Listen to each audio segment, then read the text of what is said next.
ಇವತ್ತಿನ ಈ ಕಾರ್ಯಕ್ರಮದೊಳಗೆ ಪ್ರವೇಶಿಸೋಣ. ಪರಮಾರ್ಥ ಚಿಂತಾಮಣಿ ಪರಿಶಿಷ್ಟದೊಳಗ ಉಪನಿಷತ್ತಿನ ಸಿದ್ಧಾಂತಗಳೇನು ಅಂತ ನಾವು ಆಲೋಚನೆ ಮಾಡಿದ್ದೇವೆ. ಆದ್ರೆ ಶಂಕರರು ಮತ್ತೊಂದು ಹೊಸದಾಗಿ ಒಂದು ಕಣ್ಣು ತೆರೆದಂತೆ ನಮಗೆ ಮತ್ತೊಂದು ವಿಷಯವನ್ನ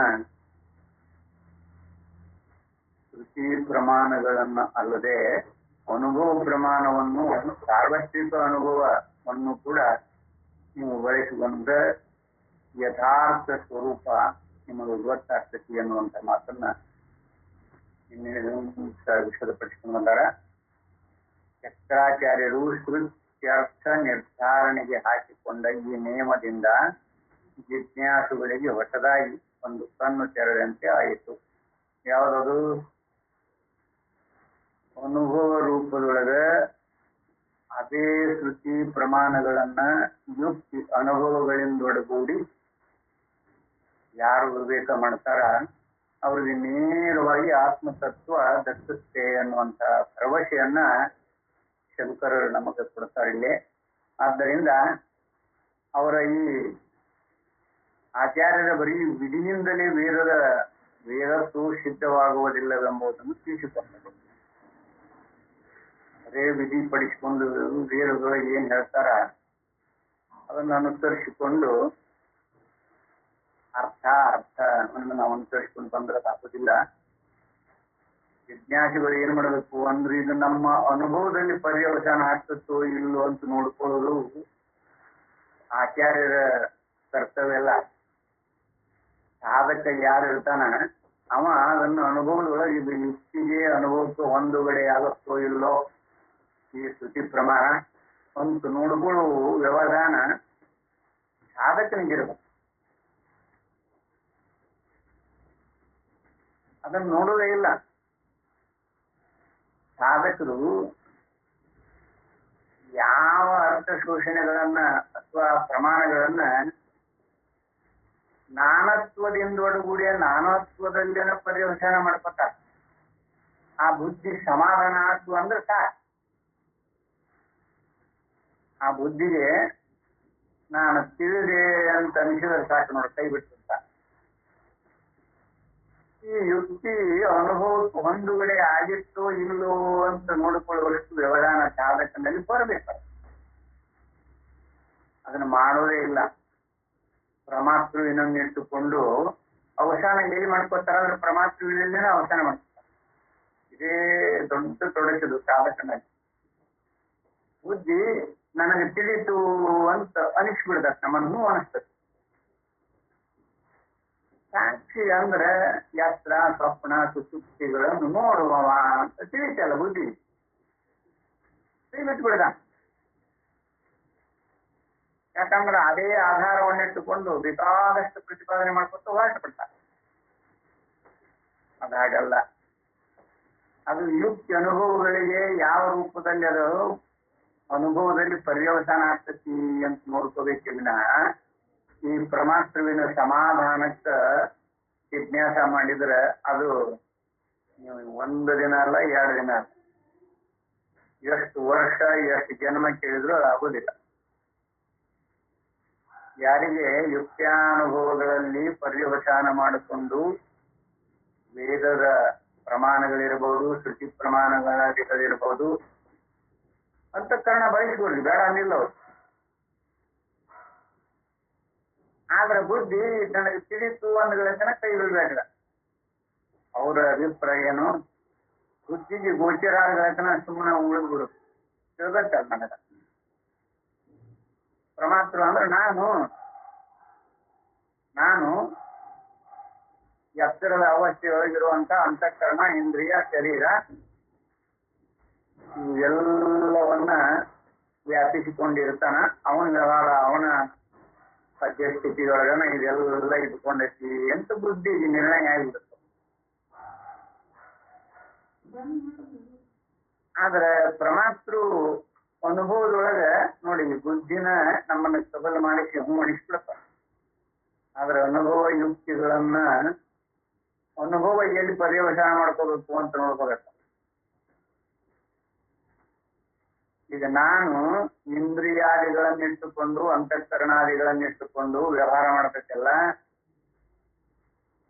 ಇದು ವ್ಯವಹಾರಿಕ ಅನುಭವದಲ್ಲಿ ಇಷ್ಟು ಸಾಕಿರುತ್ತೆ. ಈ ವ್ಯವಹಾರಿಕ ದೃಷ್ಟಿಯನ್ನಿಟ್ಟುಕೊಂಡ ಸಾಕ್ಷಿನೂ ಕಲ್ಪನೆ ಮಾಡ್ಕೊಳ್ತಾನ, ಪರಬ್ರಹ್ಮಣನೂ ಕಲ್ಪನೆ ಮಾಡ್ಕೊತಾನ. ವ್ಯವಹಾರಿಕ ದೃಷ್ಟಿಯಿಂದನ ಈ ಬುದ್ಧಿ ಒಂದು ಬಿಡ್ತಾರ. ಅದೇ ಯಾಕ್ರಿ ಅವ ನಿರಾಕಾರ ಇದ್ದಾನೆ, ನಿರ್ಗುಣ ಇದ್ದಾನ, ನಿರ್ಲೇಪ ಇದ್ದಾನ, ಅಲ್ಲೇನು ಪರಬ್ರಹ್ಮದ ಯಾವುದೊಂದು ಲೇಪ ಇಲ್ಲ ಅಂತ ಈ ಬುದ್ಧಿನ ನಿರ್ಣಯ ಮಾಡ್ಕೊಳ. ನಮಗಿಷ್ಟು ಸಾಕ ಆನಂದ ಆಗಿಬಿಡ್ತದೆ. ಆದ್ರೆ ಅದರ ಸ್ವರೂಪ ಯಾಗೈತಿ ಅಂತ ನೋಡಲಿ. ಪ್ರಮಾತೃ ಆಗಲಿ ಅಂತಃಕರಣ ಆಗಲಿ ಇವುಗಳ ಸ್ವರೂಪ ಯಾವುದು ಅಂತ ಅನುಭವದೊಳಗೆ ನೋಡಿಕೊಂಡ್ರೆ, ಪ್ರಮಾತೃ ಆಗಲಿ ಅಂತಃಕರಣ ಆಗಲಿ ಈ ಪ್ರಪಂಚ ಆಗಲಿ ಇವುಗಳ ಸ್ವರೂಪ ಯಾವುದು ಅಂತ ನೀವು ನೋಡಿಕೊಂಡಾಗ ಇವೆಲ್ಲದರ ಸ್ವರೂಪವು ಆತ್ಮಸ್ವರೂಪನ ಅಂತ ನಿರ್ಣಯಕ್ಕೆ ಬರ್ತದೆ. ಅದಕ್ಕೂ ಈ ವ್ಯವಹಾರಿಕ ದೃಷ್ಟಿ ಒಳಗೆ ಅವ ನಿರವಯವ, ನಿರ್ವಿಕಲ್ಪ, ನಿರ್ಗುಣ, ನಿರಾಕಾರ ಇವನ್ನ ಕಲ್ಪನಾ ಮಾಡ್ಕೋಬೇಕಾದಾಗ ಬುದ್ಧಿ ಸಾಕಾರ ರೂಪದ ಅಪೇಕ್ಷೆಯಿಂದ ಒಳಗೂಡಿ ನಾವು ನಿರಾಕಾರ ಅಂತ ನಿರ್ಣಯ ಮಾಡ್ಕೊಂಡಿರ್ತೀವಿ. ಗೊತ್ತೇ ಆಗೋದಿಲ್ಲ ನಮ್ಗೆ. ಅವ್ ನಿರಾಕಾರ ಅಂತ ಟೈಟಲ್ ಏನು ಕೊಟ್ಟೈತಲ್ಲ ಇದು ಬುದ್ಧಿ, ಇದು ಸಾಕಾರ ರೂಪದಿಂದ ಒಳಗೂಡಿನ ಇದರ ಅಪೇಕ್ಷೆಯಿಂದ ಒಳಗೂಡಿನ ಅದನ್ನೇ ನಿರಾಕಾರ ಅಂತ ಕರೆದ. ಈ ಮನೋಬುದ್ಧಿಯಾದಿಗಳಿಗೆ ಲೇಪ ಆಗುವಂತದ್ದು ಅದಕ್ಕೆ ಆಗೋದಿಲ್ಲ ಅಂತ ಹೇಳ್ತಾರೆ. ಇದು ಎಲ್ಲ ಬರೀ ಅಪೇಕ್ಷಿತ ದೃಷ್ಟಿಯಿಂದನ ಬುದ್ಧಿ ನಿರ್ಣಯ ಮಾಡ್ಕೊಂಡೈತಿ ಅಂತ ಯಾರಿಗ್ ಗೊತ್ತಾಗ್ತೈತಿ ನೋಡಿದ ಅನುಭವಯುಕ್ತ ಅಲ್ಲ ಅಂತ ಗೊತ್ತು ಮಾಡ್ಕೊಳಕ ಈ ರೂಪದೊಳಗೆ ನಾವು ವಿವೇಕ ಮಾಡಿದಾಗ ಮಾತ್ರ ಆ ಸ್ವರೂಪ ಗೊತ್ತಾಗ್ತದೆ. ಮತ್ತದನ್ನ ನಮ್ಮ ಸಾಕ್ಷಿ ಅಲ್ಲದ್ದು ಯಾವ್ದೈತಿ ಇಲ್ಲಿ? ಏನ ಪರಮಾತ್ಮ ಇದ್ದಾನೋ, ಅಂತಃಕರಣಾದಿಗಳಿದಾವೋ, ಇವೆಲ್ಲ ಆತ್ಮ ಚೈತನ್ಯದ ಸ್ವರೂಪನ ತಾನೆ. ಇವು ಸ್ವತಂತ್ರವಾಗಿ ಏನಾದ್ರೂ ವಿವೇಕ ಮಾಡುವ ಯೋಗ್ಯತೆ ಉಂಟಾ ಇವಕ್ಕ? ಅನುಭವ ಹೆಂಗ್ ನೋಡ್ಕೋಬೇಕು ಅಂತ ಹೇಳ್ತಾರ ಅವರು. ಅನುಭವ ಯಾವ ರೂಪದೊಳಗೆ ನೋಡಯ್ಯ, ಪ್ರಮಾತೃ ಎತ್ತರದ ಅವಸ್ಥೆಯೊಳಗೆ ಮಾತ್ರ ಇರ್ತಾನ, ಈ ಅಂತಃಕರಣ ಇವೆಲ್ಲ ಎತ್ತರದ ಅವಸ್ಥೆಯೊಳಗೆ ಇರ್ತಾನ. ಎತ್ತರ ಹೋದ ನಂತರ ಇವುಗಳ ಸ್ಥಿತಿ ಏನಾಗ್ತೈತಿ ಅಂತ ವಿವೇಕ ಮಾಡ್ತಾನ ನೋಡು, ಅವನ ಬಾರಿ ಇವೆಲ್ಲವೂ ಬಾರಿಸ್ಕೊಂಡು ಹೋಗ್ತದಲ್ಲ. ಇರುವ ಪ್ರಪಂಚ ಮಗ ಮಾಡಿಕೊಂಡು ಭೌತಿಕ, ದೈವಿಕ, ಆಧ್ಯಾತ್ಮಿಕ ಪ್ರಪಂಚ ಮಗ ಮಾಡಿಕೊಂಡು ಎಲ್ಲವೂ ವರ್ಷ ಹೋಗ್ಬಿಡ್ತದೆ. ಏನೊಂದು ಇರುವುದಿಲ್ಲ. ಆ ಏನೊಂದು ಇರುವುದಿಲ್ಲ ಅಂತ ಹೇಳಿ ತಿಳ್ಕೊಂಡಾನಲ್ಲ, ಅದನ್ನ ಅನುಭವ ಮಾಡ್ಕೊಳ್ಳೋದಿಲ್ಲ ನಾವು. ಅದನ್ನು ಎತ್ತರದ ಬುದ್ಧಿಯಿಂದ ನಿರ್ಣಯ ಮಾಡ್ಕೊತೇವೆ. ಅಲ್ಲಿ ಏನು ಇರುವುದಿಲ್ಲ, ಅವಾಗಿನ ಇರುವುದೇ ಇಲ್ಲ. ಎತ್ತರದ ಬುದ್ಧಿನೂ ಇರುವುದಿಲ್ಲ, ಪ್ರಮಾಣನೂ ಇರುವುದಿಲ್ಲ. ಅದನ್ನ ನಾವು ತಿಳಿದೇನೂ ಇಲ್ಲ.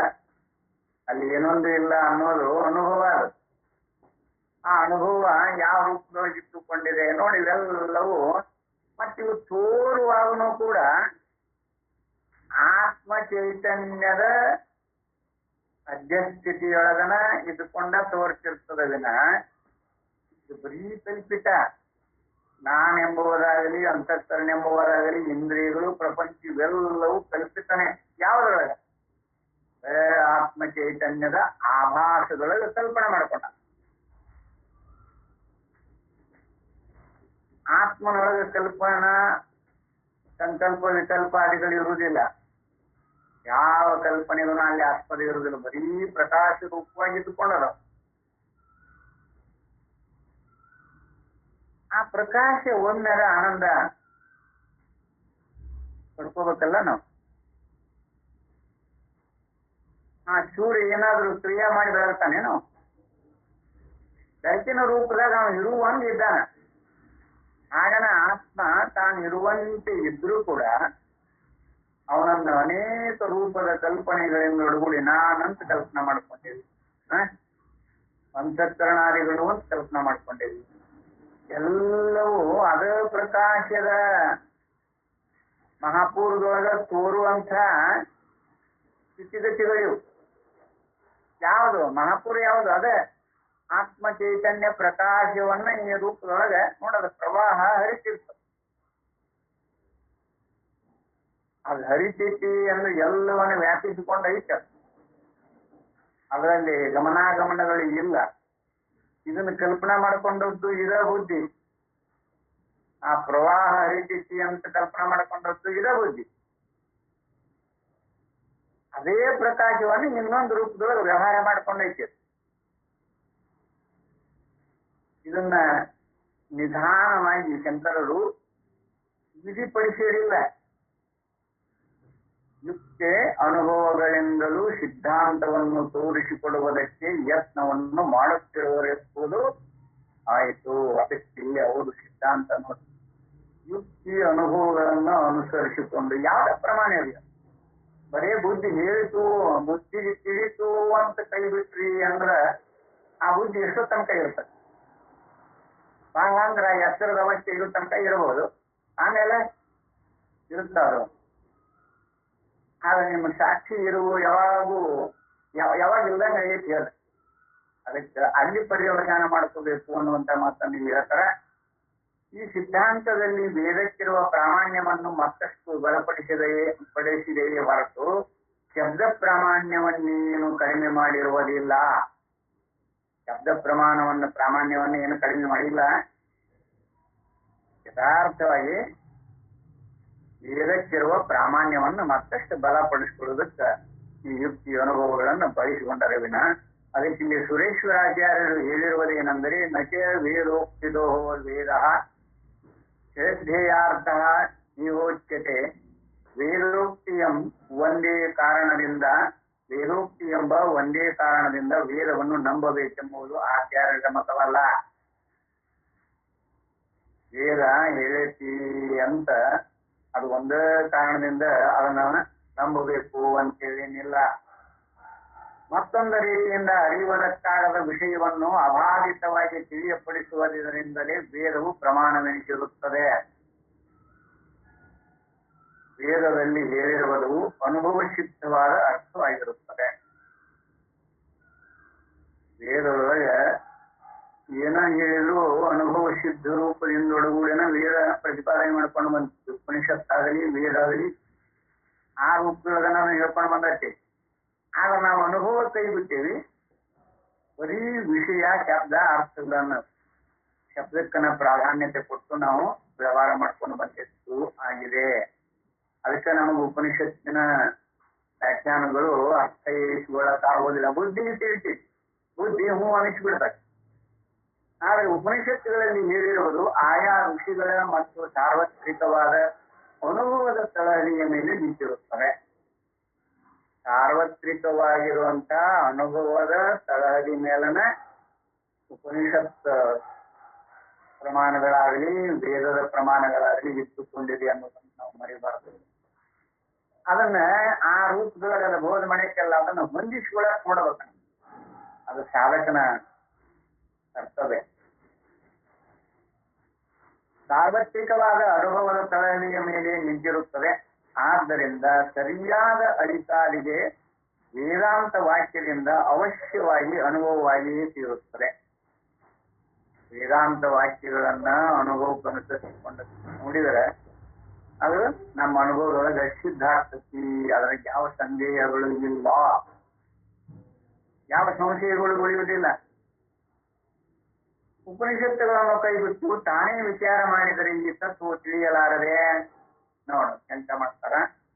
ಉಪನಿಷತ್ತು ಯಾಕೆ ಬೇಕ್ರಿ? ಅವನ್ನ ಕೈ ಬಿಟ್ಟು ತಾನೇ ವಿಚಾರ ಮಾಡಿದರೆ ಈ ತತ್ವ ತಿಳಿಯಲಾರದೆ. ಅಲ್ಲಿ ಗುರುಗಳು ಬೇಡ, ಅವರಿಗೆ ಗುರುಗಳು ಇರುವುದಿಲ್ಲ. ಸ್ವಂತ ವಿಚಾರ ಕ್ರಮದಲ್ಲಿ ತೊಡಗಿದವರು ಎಷ್ಟು ಮಹಾತ್ಮರಾಗಿ ಹೋಗ್ಯಾರಲ್ಲ, ಅವ್ರಿಗೆ ಯಾವ ಗುರುಗಳು ಇಲ್ಲ ಎಂದು ಯಾರಾದರೂ ಶಂಕಿಸಬಹುದು. ಸ್ವಾಭಾವಿಕ ರೀತಿಯಿಂದ ಅಂದ್ರೆ ಪರ್ಸೆಂಟೇಜ್ ಗುರುಗಳ ಉಪದೇಶದಿಂದನ ಅನುಭವ ಪಡೆದಂತ ಯಾರೇ ಇಲ್ಲ.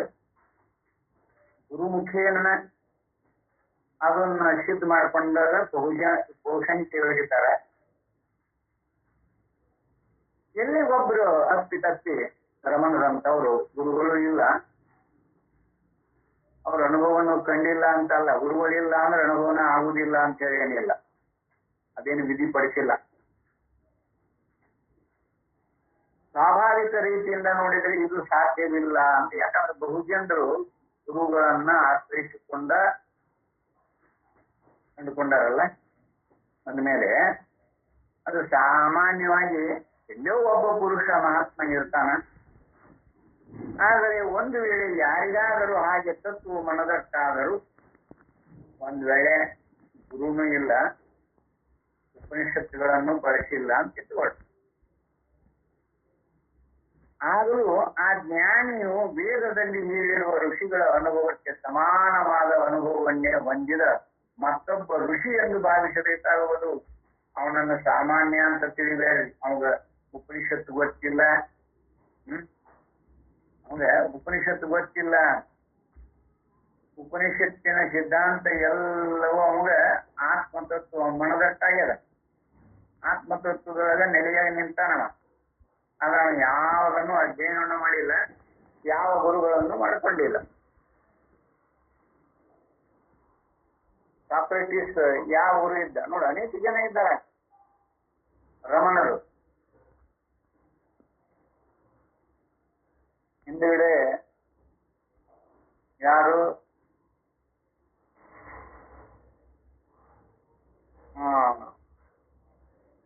ತಾತಾಪೂರಿ ಶಿಷ್ಯ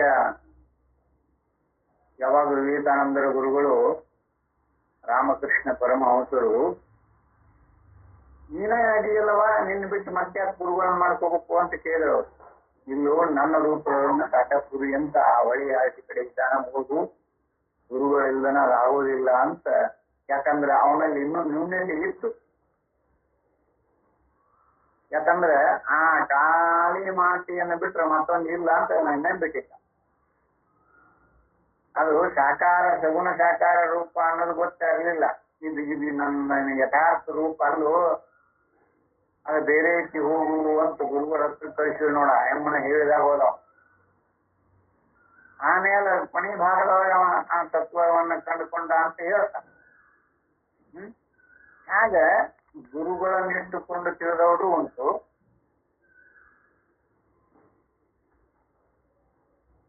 ಬಹುಸಂಖ್ಯೆಯೊಳಗ ಗುರುಗಳ ಉಪದೇಶದಿಂದನ ಪರಮಾರ್ಥ ತತ್ವವನ್ನು ತಿಳಿದವರು ಸಂಖ್ಯೆ ಭಾಳ.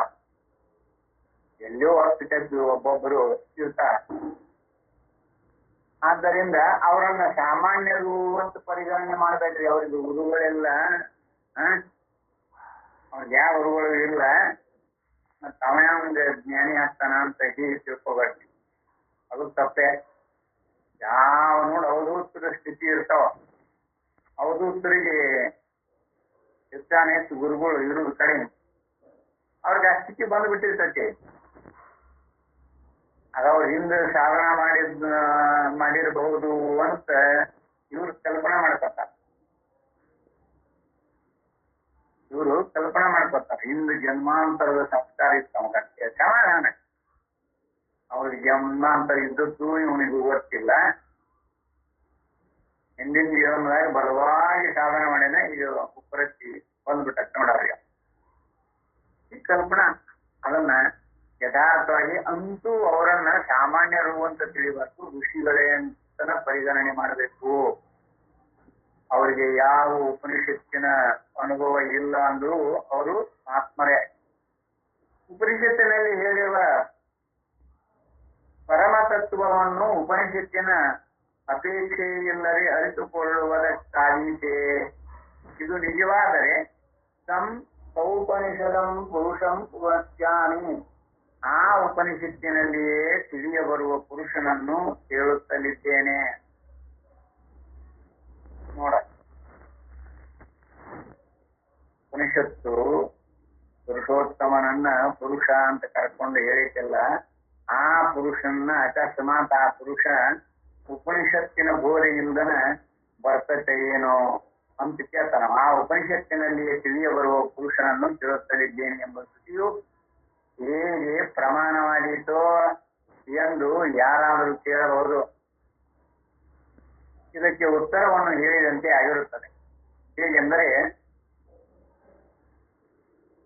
ಎಲ್ಲರಿಗೂ ಆತ್ಮನಾಗಿರುವ ಅದ್ವಿತೀಯ ತತ್ವವನ್ನು ಉಪನಿಷತ್ತಿನಲ್ಲಿ ಮಾತ್ರವೇ ಹೇಳುತ್ತದೆ ಎಂಬುದು ನಿಜ. ಅದಕ್ಕೆ ನಾವು ಅಪೌರುಷ ಅಂತ ಕರೀತಾರೆ. ಅದನ್ನ ಇಂಥವರು ಬರ್ದಾರ ಅಂತೇಳಿ ಏನಿಲ್ಲ. ವೇದ ಉಪನಿಷತ್ತುಗಳು ಇಂಥವರು ಬರ್ದಾರ ಅಂತೇಳಿ ಏನಿಲ್ಲ. ಆದರೆ ಉಪನಿಷತ್ತಿನಲ್ಲಿ ಹೇಳಿದೆ ಎಂಬುದೊಂದೇ ಕಾರಣದಿಂದ ಇದು ಪರಮಾರ್ಥವಾಗಿರುವುದಿಲ್ಲ. ಉಪನಿಷತ್ತಿನ ಮೂಲಕವಾಗಿ ತಿಳಿಯಲು ಸ್ವತಂತ್ರವಾಗಿಯೇ ತಿಳಿಯಲಿ. ಉಪನಿಷತ್ತಿನಲ್ಲಿ ಪ್ರತಿಪಾದಿತವಾಗಿರುವ ರೀತಿಯಿಂದಲೇ ಅದನ್ನು ಎಲ್ಲರೂ ಅರಿತುಕೊಳ್ಳಬೇಕಾಗಿರುತ್ತದೆ. ಎಲ್ಲರೂ ಅದನ್ನು ಅನುಕರಣೆ ಮಾಡಿಕೊಂಡ ತಿಳಿಬೇಕಾಗತ್ತೆ ವಿನಃ ಈಗ ನಿಜಗುಣಾರ್ಯರು ಉಪನಿಷತ್ತಿನ ಜ್ಞಾನ ಇಲ್ಲದನ ನೋಡವರು ಬೃಹದಾರಣ್ಯಕ ಉಪನಿಷತ್ತನ್ನ ಅನುಭವಸಾರ ಪರಮಾನುಭವ ಬೋಧೆ ಯಾಜ್ಞವಲ್ಕ ಮೈತ್ರಿಯರ ಸಂಹಾರ ಅನುಭವಸಾರದಲ್ಲಿ ನೋಡವನು ಉಪನಿಷತ್ತು ಬೃಹದಾರಣ್ಯಕ ಉಪನಿಷತ್ತನ್ನ ಹಚ್ಚದು ಯಥಾರ್ಥವಾಗಿ ಅಲ್ಲೇ ಅವರು ಅದನ್ನ ಆಧಾರವಾಗಿಟ್ಟುಕೊಂಡು ಅವರಿಗೆ ಉಪನಿಷತ್ತಿನ ಜ್ಞಾನ ಇಲ್ಲ, ಆ ಶಾಸ್ತ್ರ ಪ್ರಾವೀಣ್ಯತೆ ಅಷ್ಟ ಅವರಿಗೆ ಮೀಸಲು ಅಂತ ಅಲ್ಪಜ್ಞರ ಅದನ್ನು ತಿಳ್ಕೊಂಡಾರ. ಆದ್ರೆ ಅವರು ಎಲ್ಲಾ ಉಪನಿಷತ್ತುಗಳ ಅಧ್ಯಯನ ಮಾಡಿ ಅವನ್ನ ಅಲ್ಲಲ್ಲಿ ಬರೆಸ್ಕೊಂಡಾರ ನೋಡಿ. ಆದ್ರೆ ಕನ್ನಡದೊಳಗೆ ಬರೆಸಿಕೊಂಡಾರೆ. ತಾತ್ಪರ್ಯ ಒಂದೇ, ಉಪನಿಷತ್ತಿನ ಯಥಾರ್ಥ ಸ್ವರೂಪವನ್ನ ಅಲ್ಲಿ ಯಾಜ್ಞವಲ್ಕ ಮತ್ತು ಮೈತ್ರಿಯರ ಸಂವಾದದಿಂದ ಅನುಭವಸಾರದೊಳಗೆ ಮಾರ್ಮಿಕವಾಗಿ ವಾದ ಸಂವಾದಗಳ ರೂಪದೊಳಗೆ ತತ್ವವನ್ನು ಬೋಧನೆ ಮಾಡ್ಯಾರ. ಅವರು ನೇರವಾಗಿ ಉಪನಿಷತ್ತಿನ ಶ್ಲೋಕಗಳನ್ನು ಬಳಸಿಕೊಂಡಿಲ್ಲ, ಅದನ್ನ ಪರಿವರ್ತಿಸಿಕೊಂಡು ಕನ್ನಡದೊಳಗೆ ಮಾಡ್ಯಾರ. ಅವ್ರಿಗೆ ಉಪನಿಷತ್ತಿನ ಜ್ಞಾನ ಇಲ್ಲ ಅಂತಂದ್ರೆ ಸತ್ಶಾಸ್ತ್ರ ಪ್ರವೀಣರು ಅವರು ಈ ರೂಪದೊಳಗೆ ಕಲ್ಪನಾ ಮಾಡ್ಕೊಂಡೇವ. ಅವ್ರಿಗೆ ಉಪನಿಷತ್ತಿಗೂ ಸಂಬಂಧನೇ ಇಲ್ಲ ಅನ್ನುವಷ್ಟು ಮಟ್ಟಕ್ಕೆ ಅದು ಬಂದ್ಬಿಟ್ಟಿದೆ. ಆದ್ರೆ ಉಪನಿಷತ್ತನ್ನು ಅನುಕರಣೆ ಮಾಡ್ಕೊಂಡ ಬರೆದಿರೋದು. ಆದ್ದರಿಂದ ಇಲ್ಲೇ ಪರಮಾರ್ಥ ಉಪನಿಷತ್ತಿನ ಮೂಲಕವಾಗಿ ತಿಳಿಯಲಿ, ಸ್ವತಂತ್ರವಾಗಿ ತಿಳಿಯಲಿ, ಉಪನಿಷತ್ತಿನಲ್ಲಿ ಪ್ರತಿಪಾದಿತವಾಗಿರುವ ರೀತಿಯಿಂದಲೇ ಅದನ್ನು ಎಲ್ಲರೂ ಅಳಿಸಿಕೊಳ್ಳಬೇಕಾಗುತ್ತದೆ. ಬೈಬಲಿನಲ್ಲಿ ನಾನು ತಂದೆಯಾದ ಪರಮೇಶ್ವರನೂ ಒಬ್ಬನೇ ಎಂದು ಹೇಳಿರುತ್ತದೆ.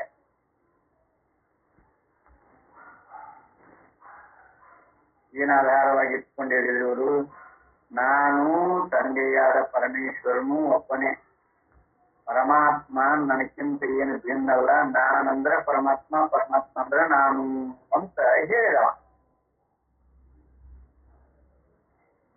ಹೇಳಿದಕ್ಕೆ ನಾನು ನಂಬಿ ಗೊತ್ತು ನೋಡಲ್ಲಿ, ಹೇಳಿದಕ್ಕೆ ನಾನು ನಂಬಿ ಗೊತ್ತು. ಆ ನಂಬಿಕೆಯನ್ನು ಇಂಬು ಕೊಡುತ್ತೆ, ಏನಿಲ್ಲ. ಆದರೆ ಈ ಐಕ್ಯವನ್ನು ಯಾವ ರೀತಿಯಿಂದ ಅರಿತುಕೊಳ್ಳಬೇಕು? ಪರಮಾತ್ಮನಿಗೂ ಸಾಕ್ಷಿಗೂ ಯಾವ ತಾರತಮ್ಯ ಇಲ್ಲ ಅಂತ ಯಾವ ರೂಪದೊಳಗೆ ಅರಿತುಕೋಬೇಕು? ಅದು ಬೇಕಲ್ಲ. ಹಾಗಪ್ಪ ನೀನು ಆ ಪರಮಾತ್ಮ ಇದ್ರು ಒಂದು ಓಂ ಬ್ರಹ್ಮಾಸ್ಮಿ ಅಂತ ಹೇಳ್ಕೊಂಬಂದ, ಇದನ್ನ ಆ ರೂಪದೊಳಗೆ ಹೇಳ್ಕೊಂಡಾರ. ಓಂ ಬ್ರಹ್ಮಾಸ್ಮಿ, ನಾನೇ ಬ್ರಹ್ಮನಿದ್ದೇನೆ ಅಂತ ಇವರು ಆ ವಾಕ್ಯಗಳನ್ನ ಹೇಳ್ತಾರೆ. ಹೌದು, ಶ್ರುತಿ ಪ್ರಮಾಣ ಯುಕ್ತಿ ಇವೆಲ್ಲ ಇದ್ಕೊಂಡದ, ಇಲ್ಲ ಅಂತ ಹೇಳಿಲ್ಲ. ಆದ್ರೆ ಇದನ್ನ ಅನುಭವಾನುಸಾರಿಯಾಗಿ ಯಾವ ರೂಪ ರೀತಿಯಿಂದ ಯಾವ ಮಾರ್ಗವನ್ನು ಅನುಸರಿಸಿ ನಾವು ತಿಳ್ಕೊಬೇಕಲ್ಲ ನಾನು ಬ್ರಹ್ಮ ಅಂತ.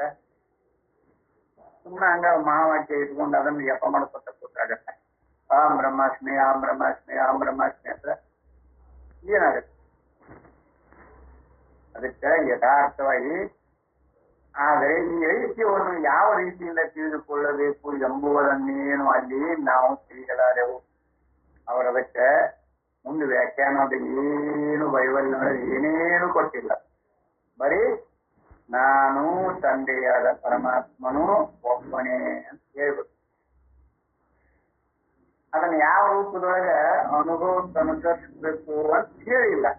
ಅವ್ರೇನೋ ಕಂಡಿರ್ಬೋದು, ಎಷ್ಟು ಕಂಡಿರ್ಬೋದು, ಆ ಪರಬ್ರಹ್ಮ ಸ್ವರೂಪ ಅಂತ ಗೊತ್ತಾಗಿರ್ಬೋದು ಅವ್ರಿಗೆ. ಆದ್ರೆ ಅದನ್ನ ಬೋಧಿಸುವ ಕ್ರಮ ಮಾತ್ರ ಅಲ್ಲಿಲ್ಲ. ಆದ್ದರಿಂದ ಉಪನಿಷತ್ತಿನಲ್ಲಿ ಅದ್ವಿತೀಯ ಪರಬ್ರಹ್ಮವೇ ನಮ್ಮ ಆತ್ಮನೆಂಬುದನ್ನು ಕಂಡುಕೊಳ್ಳುವ ಮಾರ್ಗವನ್ನು ಸ್ಪಷ್ಟವಾಗಿ ತಿಳಿಸುತ್ತದೆ. ಉಪನಿಷತ್ತಿನೊಳಗ ಇದನ್ನ ಸ್ಪಷ್ಟವಾಗಿಯೇ ತಿಳಿಸುವಂತ ಬಂದರೆ, ವಾಮದೇವನೆಂಬ ಋಷಿಯು ಬ್ರಹ್ಮವೇ ತನ್ನ ಆತ್ಮನೆಂಬುದನ್ನರಿತು ಸರ್ವಾತ್ಮ ತತ್ವವನ್ನು ಪಡೆದುಕೊಂಡನು. ನೋಡ್ರಿ, ಇದು ಆ ಸೂಕ್ಷ್ಮವಾಗಿರುವಂತ ವಿಷಯ. ಬ್ರಹ್ಮವೇ ತನ್ನ ಆತ್ಮ ಅಂತ ತಿಳಿಬೇಕಲ್ಲ. ಸಮಷ್ಟಿ ರೂಪದಲ್ಲಿರುವ ಬ್ರಹ್ಮತತ್ವವನ್ನ ವ್ಯಕ್ತಿ ರೂಪದ ಈ ಶರೀರದೊಳಗಿರುವ ಆತ್ಮನ ಅವಾಗ ಯಾವ ಭೇದನ ಏನಿಲ್ಲ ಅಂತ ತಿಳಿಯುವುದಷ್ಟು ಸುಲಭೇನಲ್ಲ. ಇಲ್ಲಿ ಅನೇಕ ವಿಕ್ಷೇಪಗಳುಂಟು. ಪರಬ್ರಹ್ಮನಲ್ಲಿನ ವಿಕ್ಷೇಪಗಳನ್ನ ತಂದು ಹಾಕ್ಯಾರ. ಯಾಕಂದ್ರೆ ಬ್ರಹ್ಮ ಸೃಷ್ಟಿಕರ್ತ ಅಂತ ಹೇಳಿಬಿಟ್ರಲ್ಲ, ಮತ್ತೆ ಅವನಿಗೆ ವಿಕ್ಷೇಪ ತಾನೇ ಅದು. ಯಥಾರ್ಥ ಅನುಭವಕ್ಕೆ ಅನುಸರಿಸಿಕೊಂಡು ಬಂದ್ರೆ ನಾವು ಯಾವನನ್ನು ಸೃಷ್ಟಿ ಮಾಡಿಲ್ಲ, ಆದ್ರೆ ಅವನ ಮೇಲೆ ಆರೋಪ ಮಾಡ್ತೇನೆ. ಇಲ್ಲ, ಆ ವ್ಯಕ್ತಿ ಸಮಷ್ಟಿ ರೂಪದೊಳಗೂ ಕೂಡ ನಾವು ವಿವೇಕ ಶೂನ್ಯರಾಗಲಿಕ್ಕೆ. ಆದ್ದರಿಂದ ಇಲ್ಲಿ ದೇವತೆಗಳಲ್ಲಿಯೂ ಋಷಿಗಳಲ್ಲಿಯೂ ಮನುಷ್ಯರಲ್ಲಿಯೂ ಯಾರು ಯಾರು ಇದನ್ನು ಕೊಂಡರೋ ಅವರೆಲ್ಲರೂ ಸರ್ವಾತ್ಮರಾದರು. ಬ್ರಹ್ಮ ಬೇರೆ ಅಲ್ಲ, ನನ್ನ ಆತ್ಮ ಬೇರೆ ಅಲ್ಲ ಅಂತ ಯಾರು ಅದನ್ನ ಕಂಡುಕೊಂಡಾರ ಅದಕ್ಕೆ ಉಪನಿಷತ್ತಿನ ಪ್ರಮಾಣಗಳ ಬೇಕು. ಉಪನಿಷತ್ತನ್ನ ಅನುಸರಣೆ ಮಾಡಿಕೊಂಡು ಬಂದವರಿಗೆ ನೇರವಾಗಿ ಆತ್ಮತತ್ವ ಗೊತ್ತಾಗುತ್ತೆ. ಅಂತ ಮಾಡೋದು ಉಪನಿಷತ್ತಿನೊಳಗೆ ನೋಡಿ ಎಷ್ಟು ಮಾರ್ಮಿಕವಾಗಿ ಹೇಳ್ತಾನೆ. ಎಲ್ಲಾ ಉಪನಿಷತ್ತಿನೊಳಗೂ ಹೇಳ್ಕೊಂಡು ಬಂದೇ ಇದ್ದಾರೆ. ಆದ್ರೆ ಅದನ್ನ ಇಲ್ಲ, ಅದು ಸಾಧನ ಕ್ರಮ ಹೇಳ್ತಕ್ಕಿ ಒಂದು ಉಪನಿಷತ್ತು ಇರಬಹುದು. ಈಗ ಸಾಧನ ಪ್ರಸ್ಥಾನ, ಸ್ಥಿತಿ ಪ್ರಸ್ಥಾನ, ಸಿದ್ಧಾಂತ ಪ್ರಸ್ಥಾನ, ನ್ಯಾಯ ಪ್ರಸ್ಥಾನ ಅಂತ ಹೇಳಿ ಇಟ್ಕೊಂಡಾರ. ಸಾಧನ ಪ್ರಸ್ಥಾನಕ್ಕೆ ಯಾವ ಗ್ರಂಥವನ್ನು ಬರೆಕೊಂಡ್ರು? ಭಗವದ್ಗೀತೆ. ಸಿದ್ಧಾಂತ ಪ್ರಸ್ಥಾನಕ್ಕೆ ಉಪನಿಷತ್ತುಗಳು, ನ್ಯಾಯ ಪ್ರಸ್ಥಾನಕ್ಕೆ ಬ್ರಹ್ಮಸೂತ್ರ. ಇವು ಮೂರು ಪ್ರಸ್ಥಾನ. ವ್ಯಾಖ್ಯಾನಕಾರರಲ್ಲಿ ಮತ್ತೆ ಭಾಮತಿ ಪ್ರಸ್ಥಾನ, ವಿವರಣಾ ಪ್ರಸ್ಥಾನ ಅಂತ ಪ್ರಕಾಶಾತ್ಮ ಆನಂದ ಗುರುಗಳು ಅದನ್ನ ವಿವರಣಾ ಯಾರು ಪದ್ಮಪಾದಾಚಾರ್ಯರು ಹೋದ ನಂತರ ಅವರು ಅನ್ಯಾಯಿಗಳು ಪ್ರಕಾಶಾತ್ಮಾನಂದರು, ಅವರು ಅದನ್ನ ವಿವರಣ ಪ್ರಸ್ಥಾನ ಅಂತ ಮಾಡಿಕೊಂಡು ವಿವರಣಾಚಾರ್ಯರನ್ನ ಸ್ಮರಣೆಗಿರಲಿ ಅಂತ ಪದ್ಮಪಾದಾಚಾರ್ಯರು ಇನ್ನೊಂದು ಹೆಸರು ವಿವರಣ. ಆ ವಿವರಣಾಚಾರ್ಯ ಪ್ರಸ್ಥಾನವನ್ನು ಸೃಷ್ಟಿ ಮಾಡಿಕೊಂಡ್ರು. ಆ ವ್ಯಾಖ್ಯಾನ ದೃಷ್ಟಿಯಿಂದ ಅವರು ಅದನ್ನ ಬೋಧ ಮಾಡಿದ್ರು. ವ್ಯಾಖ್ಯಾನದೊಳಗೆ ಅನೇಕ ವಿಕ್ಷೇಪಗಳುಂಟು. ಅಲ್ಲಿ ಅನುಭವದ ಪ್ರಾಧಾನ್ಯತೆ ಇಲ್ಲ, ಅಲ್ಲಿ ಹೆಚ್ಚು ನಂಬಿಕೆಗೆ ಪ್ರಾಧಾನ್ಯತೆ. ಕಲ್ಪನಾ ಮಾತ್ರದಿಂದ ಕಲ್ಪಿಸಿಕೊಂಡು ಬಂದದ ವ್ಯಾಖ್ಯಾನದ ಬರೀ ಎಲ್ಲ ವಿಷಯ ರಾಶಿಯನ್ನ ಹೊಗಳಿ ಹೊಗಳಿ ಹೊಗಳಿ ವ್ಯಾಖ್ಯಾನಕಾರರ ಉದ್ದೇಶನ ಅದು. ಬರೀ ವಿಷಯಾದಿಗಳನ್ನ ನೋಡ್ರಿ, ಬಾಂಕಿ ಅಲ್ಲಿ ಪಂಚಪಾಲಿಕ ಒಂದು ಬುಕ್ ಅದ, ಪಂಚಪಾಲಿಕ ವಿವರಣಾಚಾರ್ಯದ ಆ ವಿವರಣಾ ಪ್ರಸ್ಥಾನದ ಈ ಪಂಚಪಾಲಿಕ ನೋಡ್ರಿ, ಯಾರ್ಯಾರು ನೋಡ್ರಿ. ಅಲ್ಲಿ ಎಲ್ಲೆಲ್ಲಿ ಯಾವ ರೂಪದ ಕಲ್ಪನೆಗಳನ್ನು ಮಾಡ್ಕೊಂಡ್ರಂತ ಬಹಳ ವಿಶೇಷವಾಗಿ ಎಲ್ಲರಿಗೂ ವ್ಯಕ್ತ ಇರುವುದನ್ನ ಮತ್ತೊಂದು ರೂಪದೊಳಗೆ ಯಾಕೆ ಕಲ್ಪನಾ ಮಾಡ್ಕೊಂಡು ವಿವರಣೆ ಮಾಡ್ಕೊಂಡ. ಅದು ಯಾಕೆ ನಮಗೆ ಅದಷ್ಟು ಪ್ರಿಯವಾಗಿ ಹಂಚಿಕೊಳ್ಳುತ್ತೆ ಅನ್ನೋದನ್ನ ಲಕ್ಷ್ಯ ಇದ್ರಿ. ವ್ಯಾಖ್ಯಾನ ಸೂತ್ರ ನಮಗೆ ಯಾಕಷ್ಟು ಪ್ರಧಾನವಾಗಿ ಹಂಚಿಕೊಳ್ಳುತ್ತೆ ಅಂತಂದ್ರೆ, ನಾವು ಇರುವ ಆತ್ಮ ಸ್ವರೂಪವನ್ನ ತಪ್ಪಾಗಿ ತಿಳ್ಕೊಂಡು ಅದನ್ನ ಪ್ರಮಾತ್ರು ಅಂತ ಕಲ್ಪನೆ ಮಾಡ್ಕೊಂಡೇವಲ್ಲ. ಅವನು ಕಲ್ಪಿತ, ಆ ಕಲ್ಪಿತ ಪುರುಷ ಏನ್ ಕಲ್ಪನೆ ಮಾಡ್ಕೊತಾನ ಅದ ವ್ಯಾಖ್ಯಾನ ಸೂತ್ರ ಇರ್ತದೆ. ಅದಕ್ಕೆ ಅಲ್ಲೇ ಬರೀ ನಂಬಿಕೆ ಮತ್ತು ಕಲ್ಪನೆಗಳಿಗೆ ಬಹಳ ಪ್ರಾಧಾನ್ಯತೆ ಐತೆ. ಅದನ್ನ ಹಾಗಂತ ತಿಳಿ ಅಂತ, ಹಾಗಂತ ಐತಿ ಇಲ್ಲೋ ನೋಡ್ಕೊಂತ ಹೇಳುದಿಲ್ಲ ಅವರು, ಹಾಗಂತ ತಿಳಿ ಅಂತ ಹೇಳ್ತಾರೆ.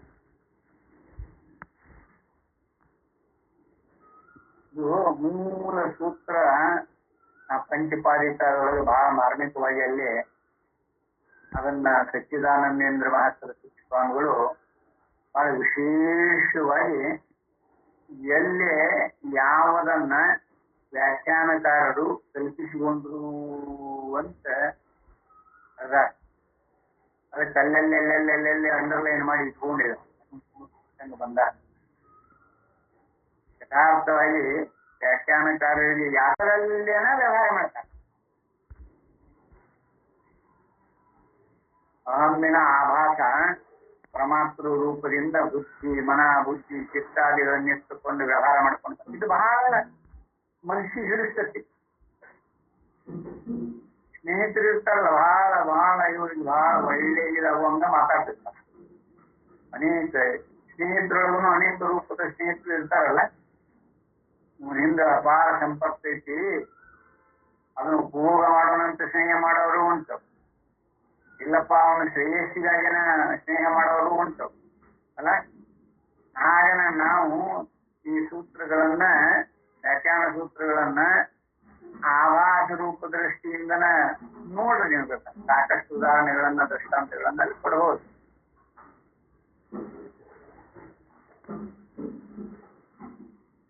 ಪಂಚೀಕರಣ ವಿಷಯಾದಿಗಳನ್ನ ಹೊಗಳಕ, ವಿಷಯಾದಿಗಳ ಕಲ್ಪನೆಗಳನ್ನ ಮಾಡ್ಕೊಳಕ ಯಥಾರ್ಥವಾಗಿ ಇಂದ್ರಿಯಗಳು ಎಲ್ಲಾ ಪ್ರಪಂಚವನ್ನ ತಿಳಿಸಿದ್ದೀವಿ ಅಂತ. ಆದ್ರೆ ಅಲ್ಲಿ ಪರ್ಯವಸಾನ ಮಾಡ್ಕೊಂಡು ಒಬ್ಬರ ಬಾಯಿಂದ ರಚಿಸಿದರೆ ನೀವು ಶಾಸ್ತ್ರಗಳು ಇಂದ್ರಿಯಗಳ ಅಂದ್ರನ ಪ್ರಪಂಚ, ಪ್ರಪಂಚ ಅಂದ್ರನ ಇಂದ್ರಿಯಗಳು ಅಂತ ಯಾರ ಒಬ್ಬರ ಹೇಳ್ಯಾರ ವ್ಯಾಖ್ಯಾನಕಾರ? ಎಲ್ಲ ಬುದ್ಧಿಗೂಡೆ ಮಾಡುದು ನೋಡ್ರಿ ನೀವು. ಅನೇಕ ರೂಪದೊಳಗ ಆ ಬುದ್ಧಿಯಿಂದ ಒಳಗೂಡಿ ನನಗೊಬ್ರು ಬರೀ ಅನುಭಾವಿಗಳ ಬಿಟ್ರಿ ಅನುಭಾವಿಗಳ ಏನಪ್ಪ ನನ್ನ ಹೆಸರು ಎಂಬತ್ತಪ್ಪ ಬಾರ ಇಲ್ಲ ಅಂತ ಸರಿ. ಏನು ಅಲ್ಲಿ ಮ್ಯಾಲ ಕುಂತಾಗ ಇದನ್ನ ಎಲ್ಲ ಹಲ್ಲುಗಳದೆ ಇಲ್ಲಿ ಬಂದು ಮತ್ತೆ ನೋಡುದು ಅವರು ಎಲ್ಲ ಅಲ್ಲಿ ಮ್ಯಾಲ ಕುಂತ ಸ್ಟೇಜಿನ ಮೇಲೆ ಕುಂತ ಎಲ್ಲಾನು ಹಲ್ಲುಗಳದ್ರು ಶರಣಬಸವ ಬಾಯಿಲ್ಲಿ ಅಂದ್ರು. ಹೋದೆ ಬಹಳ ಆತ್ಮೀಯತೆ ಇತ್ತು ನಮಗ ಅವ್ರಿಗೆ, ದೊಡ್ಡ ಅನುಭವಗಳು ಮತ್ತು ಬಹಳ ವೇದಾಂತ ಪ್ರಕಾಂಡವಾಗಿ ಹೇಳೋರು. ಇದೀಗ ಹೊರಗೆ ಒಂದು ಬಹಳ ಶಕ್ತಿ ಮೇಲೆ ಕೂತ್ಕೊಳ್ಳುತ್ತ ಮತ್ತೆ ಎಲ್ಲ ತೋರ್ತೋ ಏನಿದು ಅನ್ನೋ ನೋಡಲ್ಲೇ ಪರ್ಯವಸಾನ ಮಾಡಿಕೊಳ್ಳಕ್ಕೆ ಬಂದಿದ್ದ ನನಗೆ ಈಗ ಗೊತ್ತಾಗತ್ತ.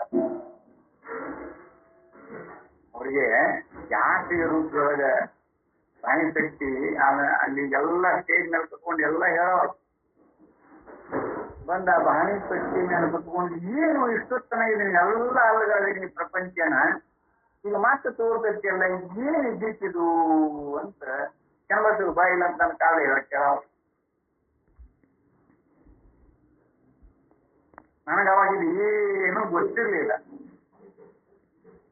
ಯಪ್ಪ ನೀವ ಹಿಂಗ ನಮ್ ಗತಿ ಏನು ಶಿಷ್ಟ ಏನ್ ನಮಸ್ಕಾರ ಮಾಡವ. ಅವಾಗ ಅವರು ಏನು ಐತಿಲ್ಲ ಇದ್ರಾಗ ನಮಗ ಅದು ತಿಳಿತಾ ಇಲ್ಲ ನೋಡ. ಅವರು ಅಷ್ಟು ದೊಡ್ಡ ಅನುಭವಿಗಳು, ಎಷ್ಟೋ ವರ್ಷ ಅದನ್ನ ಅಧ್ಯಯನ ಮಾಡ್ಕೊಂಡು ಬಂದವರು. ಇದ್ರಾಗ ಏನೋ ಐತಿಲ್ಲ, ಇದ್ರಾಗ ಏನೋ ಐತಿ ಅದು ನಮಗ ಅದು ಗೊತ್ತಾಗಿಲ್ಲಲೇ ಅಂತ ಹೇಳ. ಎಷ್ಟು ಮಾರ್ಮಿಕ ಇರ್ತದಲ್ಲ ಅಲ್ಲಿ ಅಪೂರ್ಣತ್ವ ಉಳ್ಕೊಳ್ಳತ್ತೆ, ಪೂರ್ಣತ್ವ ಇರುವುದಿಲ್ಲ ಅಲ್ಲಿ. ಅದಕ್ಕೆ ಯಥಾರ್ಥವಾಗಿ ಅಂಥದ್ದನ್ನು ಇಲ್ಲಿ ಕಂಡುಕೊಂಡವರು ಅವರೆಲ್ಲರೂ ಸರ್ವಾತ್ಮರಾದರು. ಯಥಾರ್ಥ ಸ್ವರೂಪವನ್ನು ಕಂಡವರು ಅಲ್ಲೇ ಸರ್ವಾತ್ಮರಾದರು. ಈಗಲೂ ಈ ರೀತಿಯಲ್ಲಿ ಯಾವನು ಅರಿತುಕೊಂಡರೂ ಅವನು ಇದೆಲ್ಲವೂ ಆಗಿಬಿಡುತ್ತಾನೆ. ಕಲ್ಪಳಕ್ ಬರ್ಬೇಕಲ್ಲ. ಅದಕ್ಕೆ ಯುಕ್ತಿ ಅನುಭವಗಳಿಂದ ಅನುಭವದೊಳಗೆ ಯಾರ ಪರ್ಯವಸಾನ ಮಾಡ್ಕೊಳಕ್ ಪ್ರಯತ್ನ ಮಾಡ್ತಾರ ಎಲ್ಲ ಬುದ್ಧಿ ಇದನ್ನ ಒಪ್ಕೊಂಡು ಬುದ್ಧಿಗೆ ತಿಳಿದ ನನಗೆ ತಿಳಿತಾಳ್ರಿ ಬ್ರಹ್ಮ ಅಂದ್ರೆ ಹಿಂಗಿರ್ತಾನೆ, ಆತ್ಮ ಅಂದ್ರೆ ಹಿಂಗಿರ್ತಾನೆ, ನನಗೆ ಗೊತ್ತಾಗ್ತದೆ ತಿಳಿಸಿ ಅಂತ ಅಂದ್ಕೊಂಡು ಅವರಿಗೆ ಯಥಾರ್ಥ ಬರ್ತತಿ ಅಂತ ಹೇಳಿ ಆಗೋದಿಲ್ಲ. ಮತ್ತು ಒಳ್ಳೆ ಏನು ಅಲ್ಲೆಲ್ಲ ಮ್ಯಾಲ ಕುಂತ ಎಲ್ಲ ಆಗದನಿ ಮತ್ತು ತಾಂತೈತದು ಅನ್ನುವ ಸಂಶಯ ಮತ್ತೆ ಹೋಗುದಿಲ್ಲ ಅವ್ರಿಗೆ. ಅವರು ಸಿಗರೇಟ್ ಬಾಳ ಹೆಚ್ಚಿದ್ರು, ಕೆಳಗೆ ಬಂದ್ರ ಅಂದ್ರೆ ಸಿಗರೇಟ್ ಹಾಕ್ಬಿಡ, ಅದು ತಮ್ಮ ಆನಂದ. ಅದು ಸಿಗರೇಟ್ ಸೇರ್ಕೊಂತ ಏನು ಚೆಂದ ಬಂದು ಹಿಂಗ ತಕ್ಷಣಗ ಏನಿದು ನಮ್ಗೇನೋ ತಿಳಿದಿಲ್ಲ ಇದ್ರಾಗ ಏನೋ ಅಪೂರ್ಣತ್ವ ಐತಿ ಅಂತ ತಮ್ಮಗಾರ ಗೊತ್ತಾಯ್ತಲ್ಲ ಅಷ್ಟಾರ ಒಪ್ಕೊಂಡ್ರು. ಈಗ ಗೊತ್ತಾಗತ್ತ ನಮ್ಗೆ ಆ ಕೋಳಿ ಹಾಕಿ ಹೇಳ್ತಿದ್ರು ಇದನ್ನ ಅಂತ. ಆದ್ದರಿಂದ ಎಂಬ ಸೃಷ್ಟಿಗೆ ಅಭಿಪ್ರಾಯವು ಉಪನಿಷತ್ತಿನಲ್ಲಿ ಹೇಳಿರುವ ರೀತಿಯಿಂದಲೇ ಈ ಪುರುಷನನ್ನು ಎಲ್ಲರೂ ಅರಿತುಕೊಳ್ಳಬೇಕಾಗಿರುತ್ತದೆ. ಆದ್ದರಿಂದ ಈ ಪುರುಷನು ಉಪನಿಷತ್ ಪುರುಷ ನೆನ್ನಿಸಿಕೊಂಡಿರುತ್ತಾನೆ. ಅದಕ್ಕೆ ಉಪನಿಷತ್ ಪುರುಷ ಅಂತ ಯಾಕೆ ಕರ್ಕೊಂಡಾರ ಅಂತಂದು ಇದ ಕಾರಣ ಅಂತ ನಮಗೆ ಬೇರೆ ಕಡೆ ಸಂಚಾರ ಇರೋದ್ರಿಂದ ಇವತ್ತಿನ ಈ ಉಪನ್ಯಾಸಕ್ಕೆ ಇದಾಗಿರುತ್ತೇನೆ. ಹರಿ ಓಂ ತತ್ಸತ್.